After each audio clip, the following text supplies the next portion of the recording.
Everyone, स्वागत है आप सभी का आपके अपने चैनल जीएस नोटबुक में।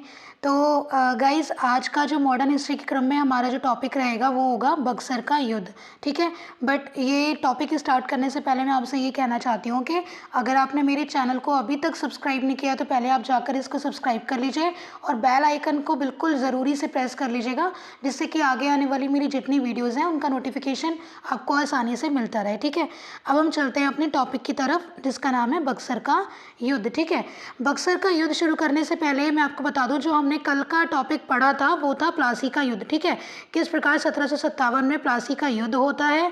ठीक है, और जो नवाब सिराजुद्दौला होते हैं उनके स्वयं अपने ही लोग जो हैं वो विद्रोह कर जाते हैं, अंग्रेज़ों की तरफ मिल जाते हैं, जिनमें से एक विद्रोही जो होते हैं उनका नाम होता है मीर जाफ़र। ये अंग्रेज़ों का साथ दे करके और नवाब के ही खिलाफ चले जाते हैं। मतलब नवाब की सेना का एक बहुत बड़ा भाग जो होता है वो इन सभी विद्रोहियों के अंडर में होता है, और ये सेना उतरती ही नहीं है नवाब की साइड से, पीछे खड़े होकर मुंह ताकती रहती है सब। ठीक है, तो इस क्रम में हमने देखा कि किस प्रकार सिराजुद्दौला जो है वो मीर जाफ़र के पुत्र मीरन के हाथों मार दिया जाता है। ठीक है, और अब जो सत्ता आ जाती है बंगाल की वो किसके पास आ जाती है। वैसे तो वास्तविक रूप से तो वो अंग्रेज़ों के हाथ में ही थी, लेकिन अंग्रेज़ों के दया पात्र कौन थे? मीर जाफ़र। ठीक है, तो अंग्रेज़ किसको नवाब अगला घोषित कर देते हैं? मीर जाफ़र को। अब हम आगे पढ़ेंगे कि किस प्रकार मीर जाफ़र नवाब तो बन गए हैं, लेकिन अब ये अंग्रेज़ों को सेटिस्फाई करने के लिए मतलब बहुत सारे प्रयास करेंगे, वो जो मांगेंगे उनको ये प्रोवाइड करवाएंगे। बट आफ्टर ऑल है तो ये भी नवाब ही ना, तो नवाब हैं तो कहीं ना कहीं इनको अपनी प्रजा को ये दिखाना है कि मैं मतलब अभी हमारी जो राज्य है वो सम्मान का है, और यहाँ पे अभी संप्रभुता है हमारे राज्य के अंदर, और मैं एक स्वतंत्र शासक हूँ। ऐसा ये दिखाने की कोशिश करते हैं, किसको? प्रजा को अपनी। ठीक है, बट वास्तविक रूप से ये ऐसे होते नहीं हैं, बहुत ही अपमानित होकर के अपनी जीवन जो है, अपना शासन जो है वो व्यतीत कर रहे होते हैं, क्योंकि पूरी तरह से इनके ऊपर किनका नियंत्रण होता है? अंग्रेज़ों का। ठीक है, अब क्या होता है कि कंपनी की जो महत्वाकांक्षाएं हैं वो मीर जाफ़र से बढ़ती ही जाती हैं। अलग अलग अधिकारी जो हैं वो अपने निजी स्वार्थ के लिए भी अलग अलग उपहार मांगने लगते हैं, अलग अलग क्षेत्र मांगने लगते हैं। ठीक है, तो कुल मिला के कंपनी की एक्सपेक्टेशंस बहुत ज़्यादा बढ़ती जाती हैं। ठीक है, मीर जाफ़र उन सभी एक्सपेक्टेशंस को पूरा नहीं कर पाते हैं। ठीक है, ये मतलब असमर्थ होते हैं सभी एक्सपेक्टेशंस को पूरा करने के लिए, क्योंकि इनको मुंह भी तो दिखाना है ना अपनी जनता को कि हाँ मैं नवाब हूँ। ठीक है, मेरा थोड़ा बहुत भी कंट्रोल है मेरे राज्य पे।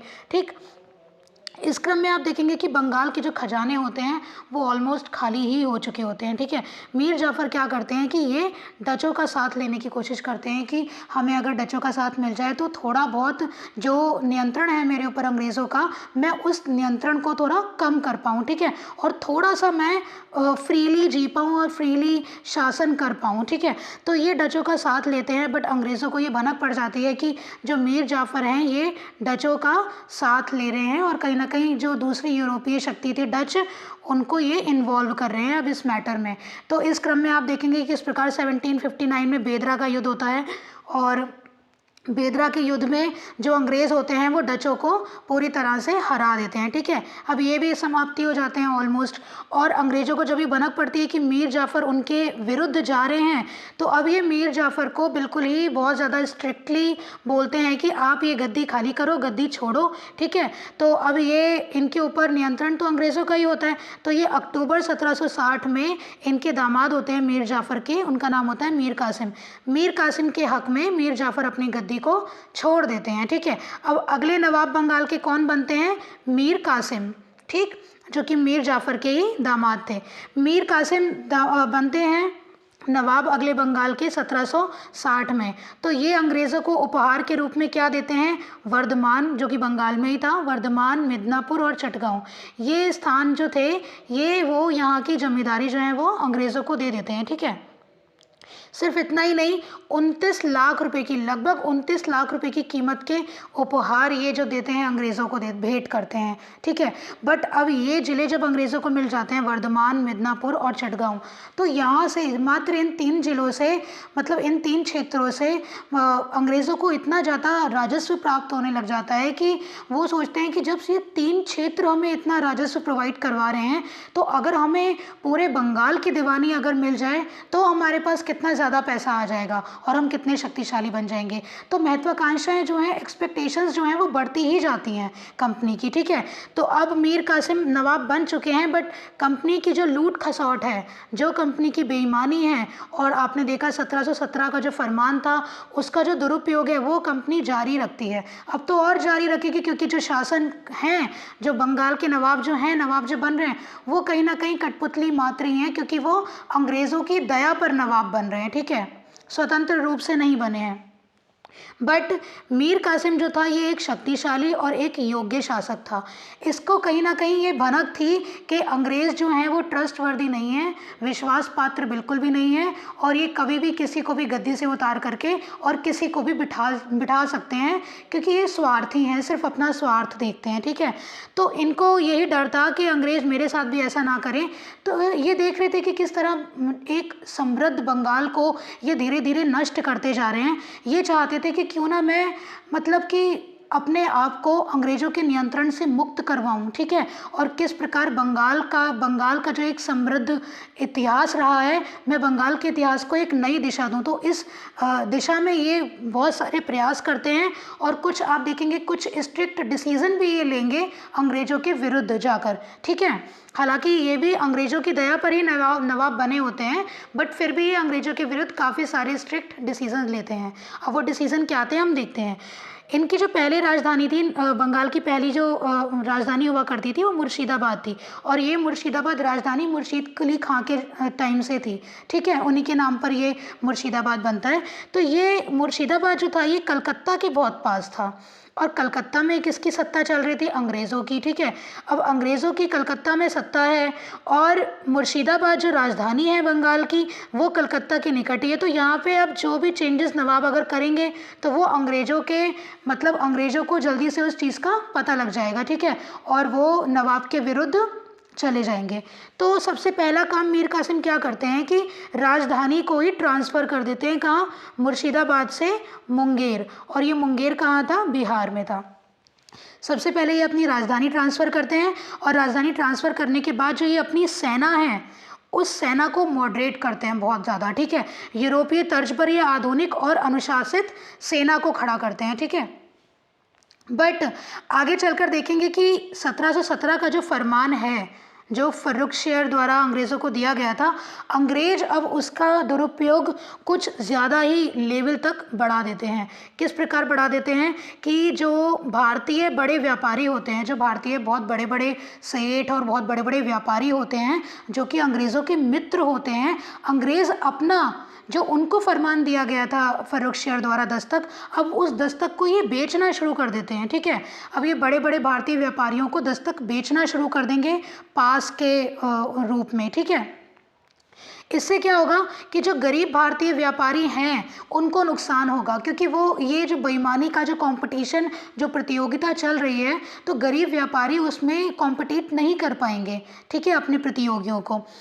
अब ये क्या करते हैं कि जो भारतीय हैं, जो गरीब व्यापारी हैं, उन पर उल्टा भारी महसूल लगा देते हैं, और भारी महसूल चुकाने के लिए उनको बाध्यकारी बना देते हैं, बाध्य कर देते हैं, ठीक है। और क्या करते हैं कि ये भारतीय माल जो होता है उसको तो सस्ते में खरीदते हैं, बट जो अंग्रेज़ी माल होता है, जो फिनिश गुड होता है, उसको ये क्या करते हैं? महंगा बेचते हैं भारतीयों को, और अगर भारतीय ना खरीदें तो ये उनको कोड़े मारते हैं, उनको जेल में डालते हैं। तो कहीं ना कहीं हमसे तो ये सस्ता माल खरीद रहे हैं, लेकिन अपना माल हमको बेचने के लिए, हमें महंगा खरीदने के लिए हमें बाध्य कर रहे हैं, ठीक है। उसके लिए भी मतलब खरीदने में भी हमारी स्वतंत्रता नहीं है कि हम खरीदें या ना खरीदें, हम बाध्य हैं उनका महंगा माल खरीदने के लिए।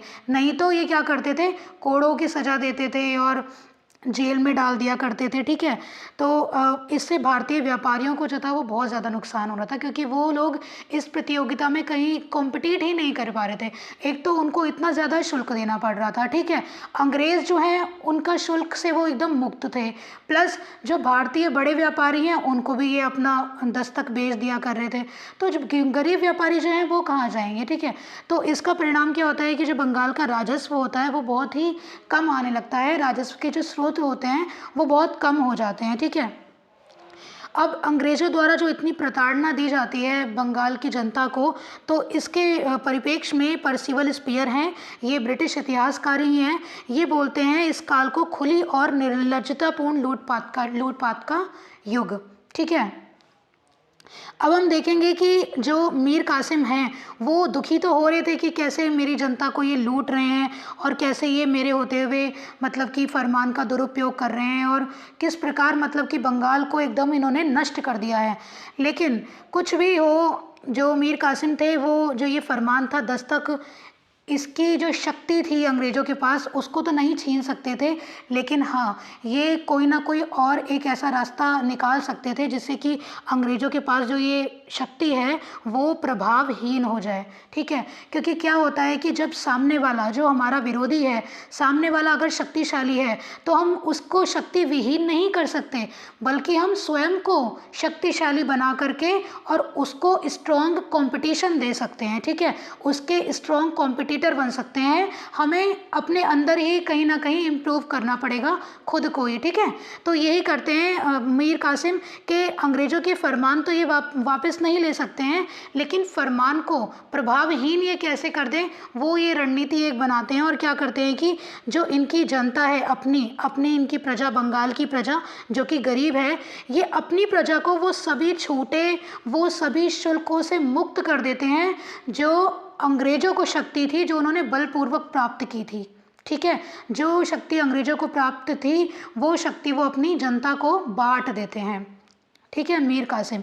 अब अंग्रेज और भारतीय जो गरीब व्यापारी भी है वो तो समान हो गया, दोनों की शक्तियां समान हो गई। और ये समानता अंग्रेज़ों से देखी नहीं गई कि कैसे हमने तो ये बलपूर्वक कितनी कितनी चालें चली, साम दाम दंड भेद हर चीज़ सारी रणनीतियां अपना करके हमने ये फरमान लिया, और एक जो नॉर्मल गरीब व्यापारी है अब उसके पास भी सेम वही अधिकार हैं जो हमारे पास हैं। ऐसा कैसे संभव हो सकता है। ठीक है, तो अब अंग्रेज़ और मीर कासिम ये दोनों ही सोच लेते हैं कि बंगाल के अब दो स्वामी नहीं हो सकते, तो एक निर्णायक स्थिति में तो पहुंचना ही था।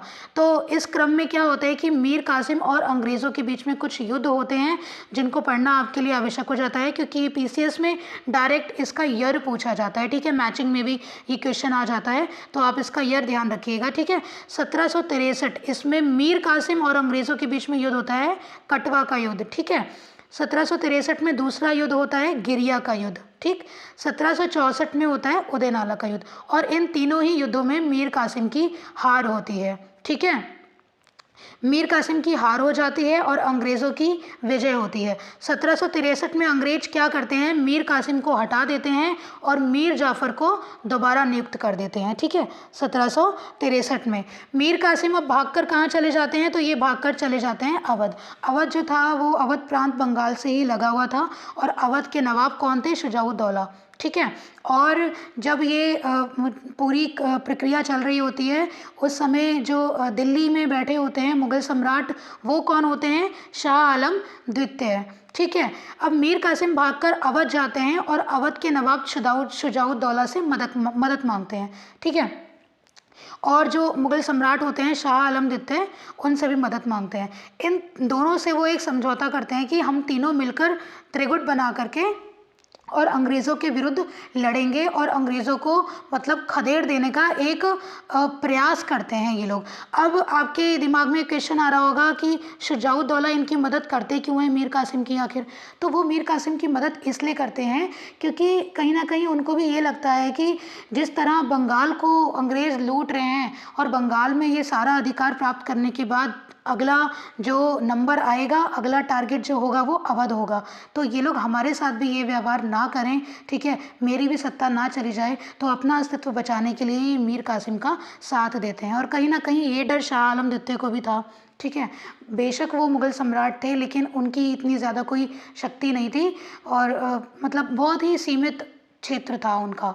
ठीक है, तो फिलहाल ये त्रिगुट बनता है मीर कासिम, शुजाउद्दौला जो कि अवध के नवाब होते हैं, और शाह आलम द्वितीय जो कि मुग़ल सम्राट होते हैं। और ये त्रिगुट किससे जाकर लड़ता है, युद्ध का ऐलान करता है अंग्रेज़ों से, ठीक है। और अंग्रेज़ों का नेतृत्व कौन कर रहा होता है, हेक्टर मुनरो। ध्यान रखिएगा यहाँ पे क्लाइव नहीं है, ठीक है, क्लाइव प्लासी का युद्ध लड़ते हैं, बट बक्सर का युद्ध कौन लड़ते हैं अंग्रेज़ों की तरफ से, हेक्टर मुनरो, ठीक है।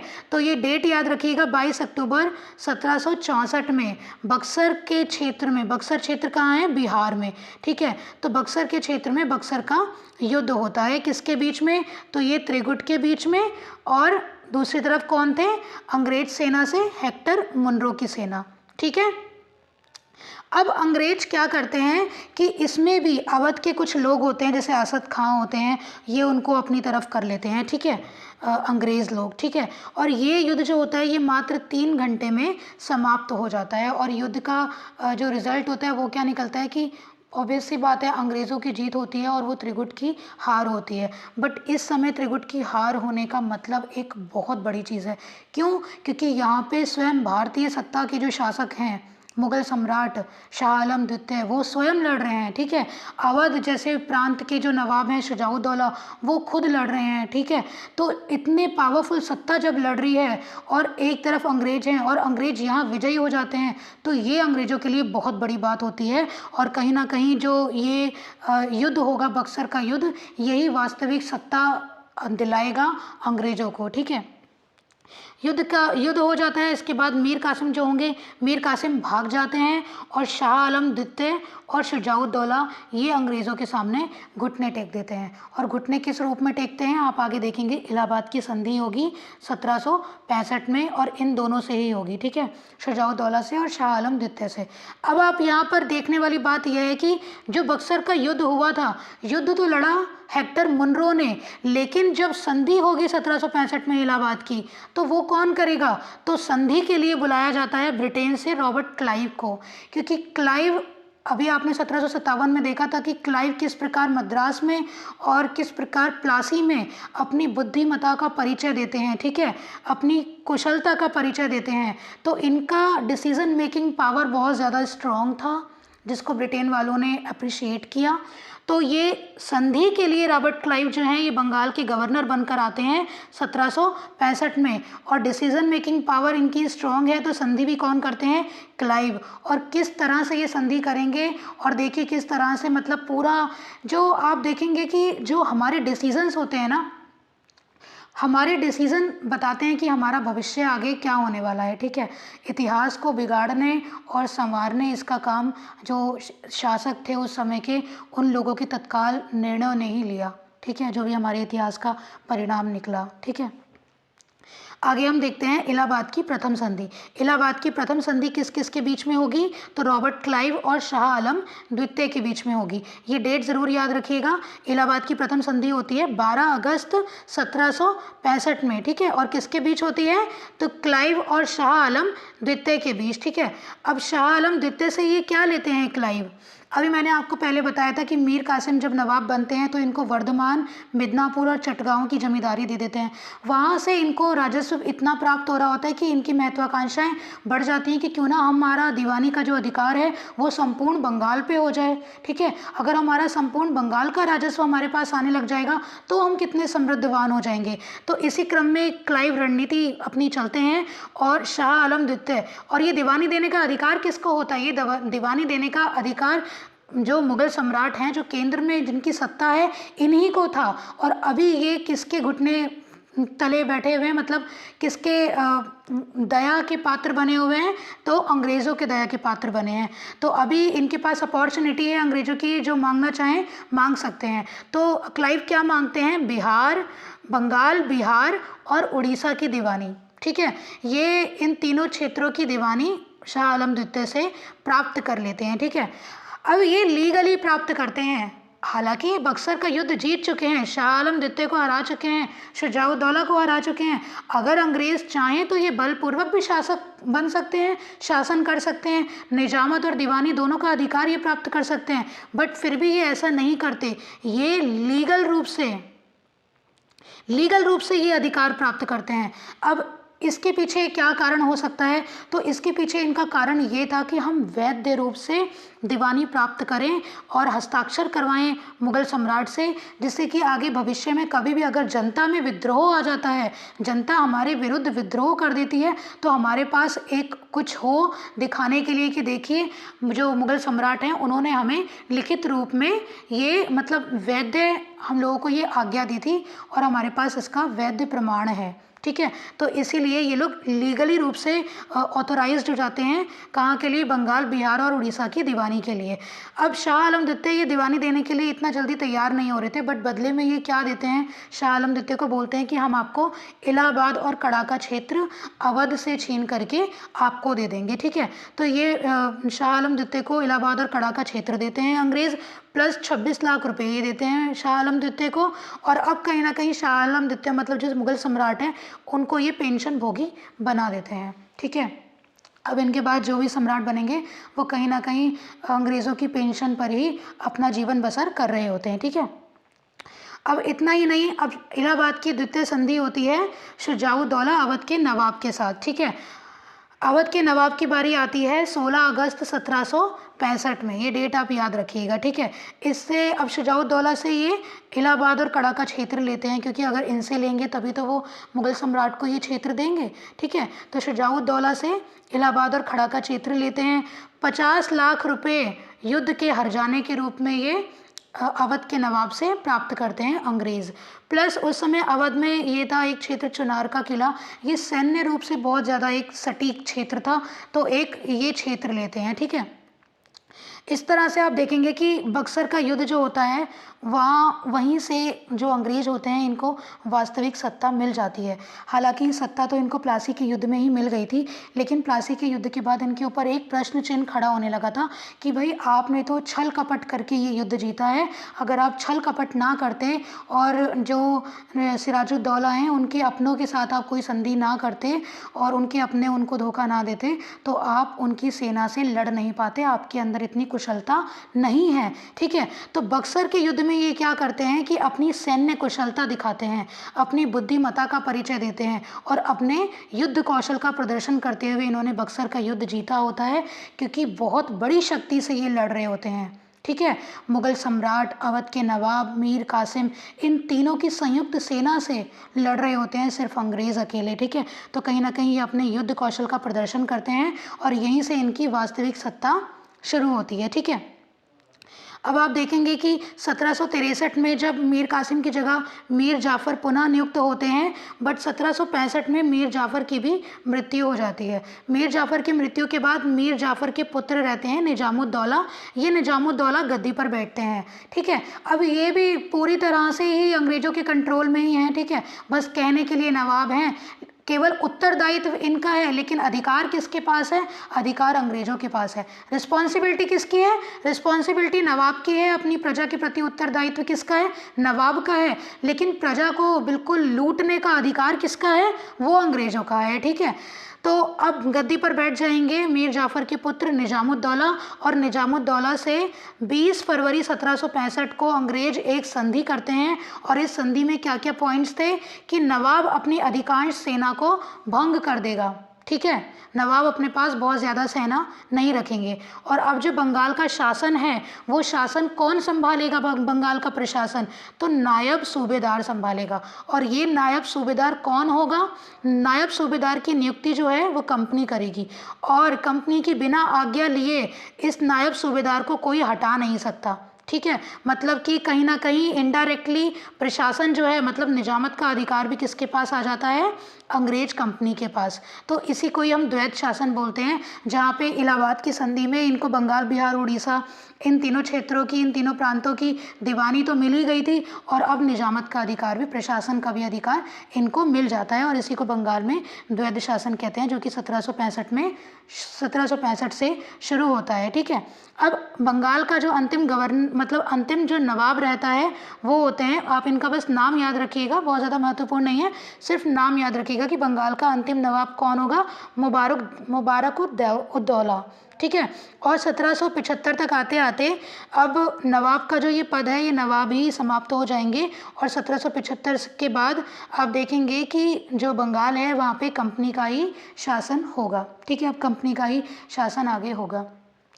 आप देखेंगे कि किस प्रकार इतना समृद्धशाली बंगाल को इन्होंने लूट खसौट करके और बिल्कुल ही उसकी जो स्थिति है वो एकदम दुर्बल कर दी, और इतना उपजाऊ क्षेत्र, ठीक है, इतने उपजाऊ क्षेत्र में भी एक ऐसी परिस्थिति आ जाती है कि बंगाल जैसे क्षेत्र में भी अकाल पड़ जाता है, ठीक है। तो कहीं ना कहीं ये हमारे निर्णय ही होते हैं कि हमारा एक गलत निर्णय आगे आने वाली हमारी पीढ़ियों को भुगतना पड़ता है, और उसके बहुत सारे परिणाम आपको आगे देखने को मिलते हैं, ठीक है। तो इस क्रम में बक्सर का युद्ध यहीं समाप्त होता है, और आपने ये वीडियो आई होप मेरी पूरी देखी होगी, और आपको कैसी लगी ये वीडियो आप ज़रूर मुझे बताइएगा कमेंट करके, और प्लीज़ मेरे चैनल को आप सब्सक्राइब ज़रूरी से कर लीजिएगा गाइज़।